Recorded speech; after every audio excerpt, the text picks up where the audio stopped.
नारद तक को भगवान ने बंदर बना दिया। आपको कथा याद होगी शायद। नारद ने, एक बार क्या हुआ कि नारद जी तो सब देवी देवताओं के गुरु हैं, सब संसार के गुरु हैं, उन्हीं ने तो हमको भक्ति सिखाई है। श्रुति स्मृति प्राण आदि पंचरात्रि वेदना अकांत की हरेर भक्ति उत्पात देवी कल्पते।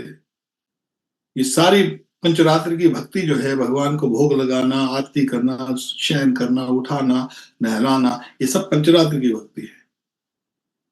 जितने भी वैष्णव हम, जितनी भी संप्रदाय हमारी वैष्णवों की वैष्णव पद्धति है, वो नारद जी ने हमको सिखाई। और नारद जी के जो छोटे मोटे चेले थोड़ी बनते हैं, नारद जी के तो बड़े बड़े चेले हैं। देखो, ध्रुव महाराज जैसे हैं, प्रहलाद महाराज जैसे हैं, व्यास देव जी जैसे। अब नारद हमको सिखाने के लिए, नारद जी के मन में एक बार क्या हुआ कि देवताओं ने अप्सराएं भेज दी। अब नारद जी को पता लग गया कि अप्सराएं मेरा धर्म भ्रष्ट करने के लिए भेजी हैं। तो अप्सराओं, जो जितनी अप्सराएं आई, वो नारद जी को तो नहीं कर सकी प्रभावित। तो नारद जी क्या करते हैं, जब वो चली गई वापिस, तो बड़े खुश, बड़े प्रसन्न हो गया, अहंकार हो गया। और देखो ये बड़ी बड़ी अप्सराएं तो बड़े बड़े तपस्वियों को, योगियों को मन भ्रष्ट कर देती हैं।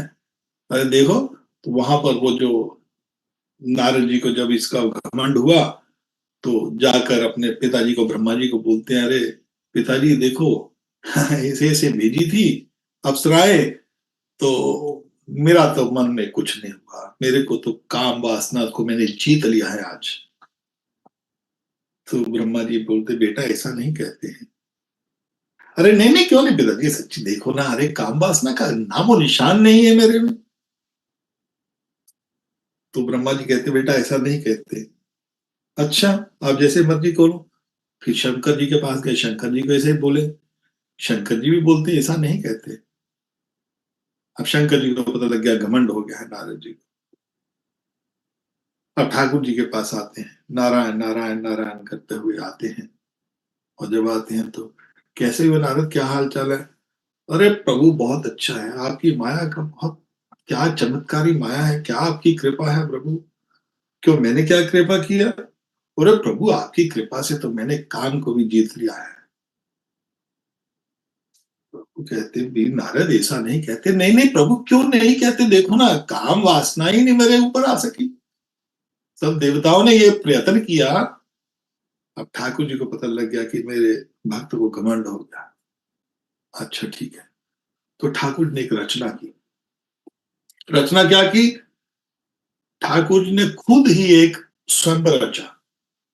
और स्वयंवर में सब कुछ, वो स्वयंवर में जितने भी देवी देवता बैठे थे, वो देवी देवता नहीं थे, वो खुद ही स्वयं ही देवी देवता बन गए, और स्वयं ही एक अप्सरा, सुंदर सी अप्सरा बन गई, और स्वयंवर में घूम रहे हैं।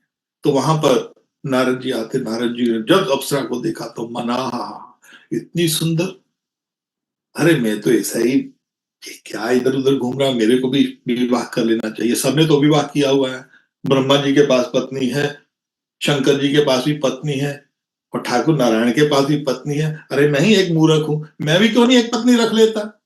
इसमें क्या है, बड़े बड़े ऋषियों ने रखी हुई है।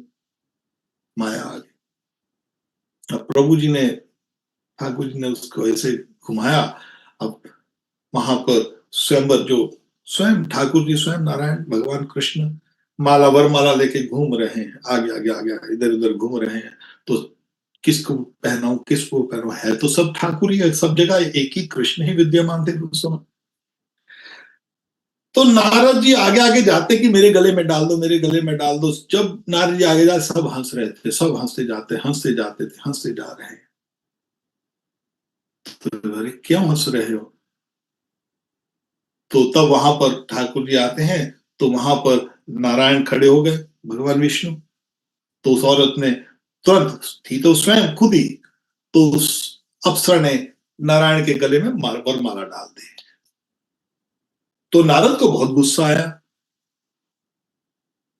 ये नारायण है, जहां जाते हैं वहीं पर अपने ही उसकी चला देते हैं, तो नारायण वहां पर अब बोलते क्या करे, बोले अपने अपना मुंह तो देखो, सब बोलते वहां जितने भी बैठे थे सब बोले पहले मुंह तो जाके देखो अपना। तो जब जाके जल में मुंह देखते हैं तो जो मुख है वो बंदर का हो जाता है। तो बोले बंदर के मुख पर कैसे वो डाल देती है माला तुम्हारे, वरमाला।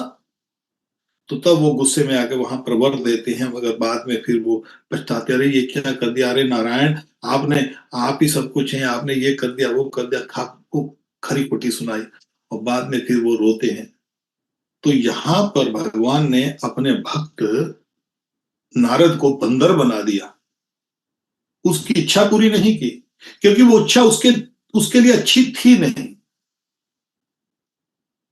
तो इसलिए जो भगवान की भक्ति है, हम ठाकुर जी की भक्ति जो करनी है हमको, वो केवल भगवान के ऊपर ही छोड़ दे, तो भगवान जिस हाल में हमको रखे।